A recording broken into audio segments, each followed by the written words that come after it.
Hello, BDM. Hello, Rich. How was your day? My day was very exciting. What did you get up to?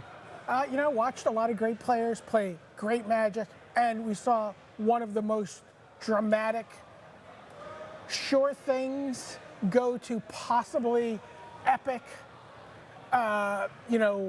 slides of all time into one of the great wins that I can remember seeing in the last round of a Pro Tour in a very long time.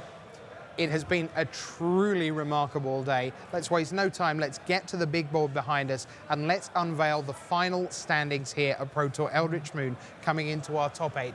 And your top 8 is simply extraordinary. So let's begin up at the top. In first place from the United States, Sam Pardee.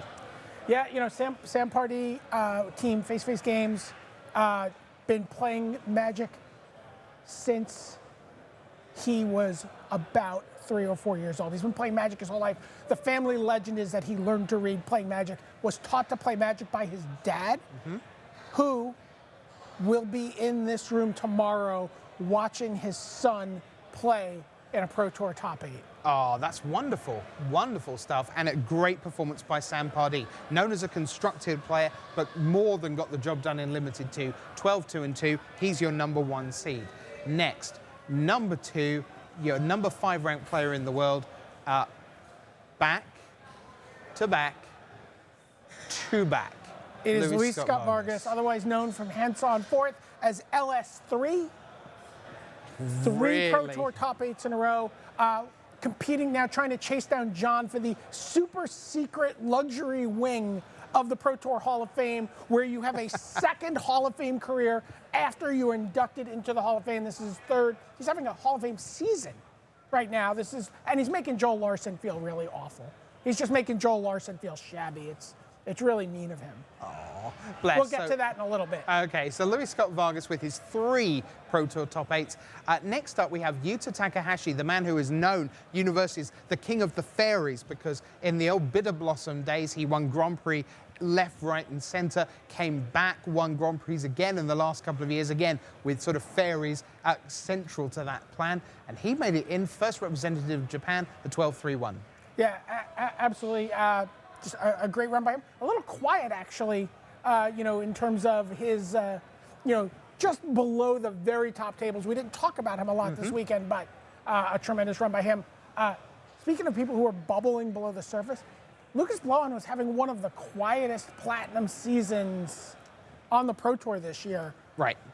He's just super good, and the Czech World Magic Cup race was always going to be incredibly tight. Had Martin User in 4th, Petr Sahurek in 3rd, and then you had Andrei Stransky and Lucas Blohan coming in both on 51 points, both looking for European World Championship slots, large slots.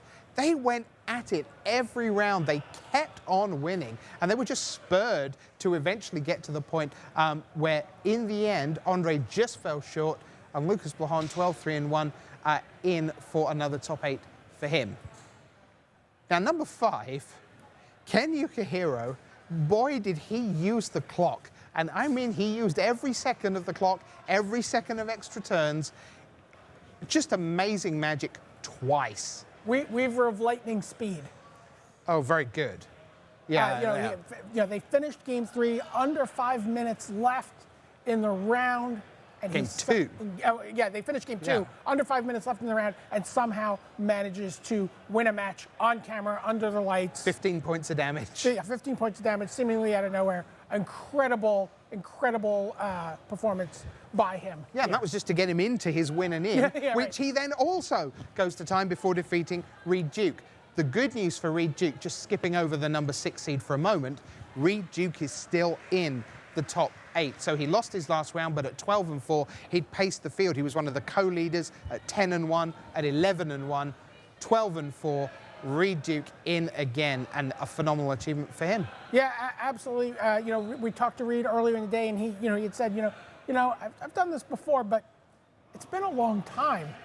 For him, it was starting to feel like it's a long time, and there was definitely a sense that he's like, you know what, I didn't make the best use of my last top 8 appearance. I would like to really show people what I can do on a Sunday here. And I'm really excited to see what he has in store for us tomorrow.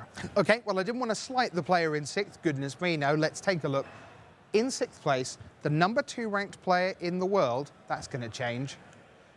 The new player of the year, by making the top 8, he had to do it, couldn't do it any other way. Owen Turtenwald. Yeah, this is just an incredible story. It's been an incredible 2 weekends of people showing up at tournaments, and suddenly, it's like, well, if Seth Manfield wins Grand Prix Sydney, he could steal the Grand Prix title. If Owen Turtenwald makes the top 8 of this Pro Tour, he could, hijack the Player of the Year title away from Seth Manfield. It seems preposterous when you set it up, right? There's so many people playing in the event, it's so crazy, and then Owen comes into the tournament and goes on an incredible run. He goes 10-0. So it's like, wow, that's all but locked up, right? Right. And then he goes loss, win, loss, loss, loss. This is a pretty unusual tournament where you were able to get into the top 8 with 4 losses. He got them out of the way, and he had 1 round to go. And if he lost it, it would have been one of the most epic, just collapses in Magic Pro Tour history. And all the while, he did it without turning a hair. He did it utterly professionally, played every turn of every game as correctly as he could. There was no personal meltdown. It was just magic happened, just as it had in the previous 10 rounds where he'd won everything in sight. Little bit of variance came in. He was even 1 down in that last round against Daniel Cathro, who, by the way, first ever Pro Tour, RPTQer, played in 3 Grand Prix. Brilliant job by him. He was the last stop in the Turtenwald journey, and in the end, it was Turtenwald who made it in. But great job, Daniel Cathro. And our 8th player into the top 8, somebody missed out on 12 and 4. That somebody was Katsuhiro Mori, the 2005 world champion from Yokohama in Japan, but in for another top 8 for what is turning into the dominant team in World Magic right now, East-West Bowl, Andrew Brown. Yeah, Andrew Brown said, you know what, whatever happens, however the tiebreakers might fall in this last round, it's been a great season. I already have a top 8. I locked myself up for platinum. I'm in the mix for maybe a Worlds invite. This is great, whatever happens. But you could see the true joy on his face during that top 8 announcement as he took that last spot. It was between him and Katsuhiro Mori, a former world champion.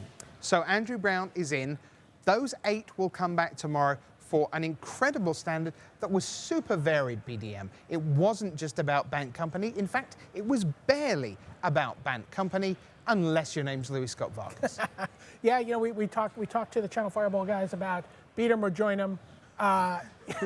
There's a very happy Andrew Brown. Andrew Brown joining them in the top 8 here. Right.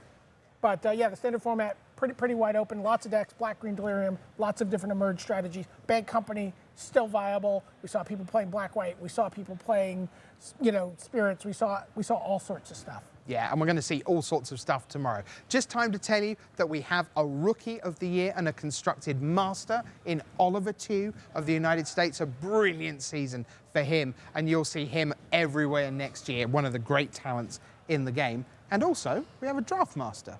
Yeah, Marcio Carvalho of Portugal went 6-0 in draft and locked up the Draft Master title. And, I just mentioned Luis Scott Vargas making Joe Larson feel bad, just to bring that. Joe Larson, top 16. That's his 3rd straight Pro Tour top 16 this season, which is an amazing accomplishment. It is. It just happens to happen in the shadow of Luis Scott Vargas's 3 Pro Tour top 8 appearances. It'll give Joel a place at Worlds, though. Pretty sure that's going to happen. And I would argue East-West Bowl, as good as they've been, Team Eureka crushed this tournament as well. Multiple players in the top 16 here. Just an amazing day. There's 1 day left of the 2015-2016 Pro Tour season. That collection of 8 amazing Magic players, Pardee, Scott Vargas, Yuta Takahashi, Lucas Blahan, Ken Yukihiro, Owen Turtenwald, Reed Duke, and Andrew Brown. They're going to be here with us tomorrow for your viewing pleasure. Wherever you are, get those eyelids open, morning, afternoon, evening, or night. You are not going to want to miss the last day of the season. Until we meet again, for all the best that Magic has to offer, Rich Hagon, Brian David-Marshall, saying bye.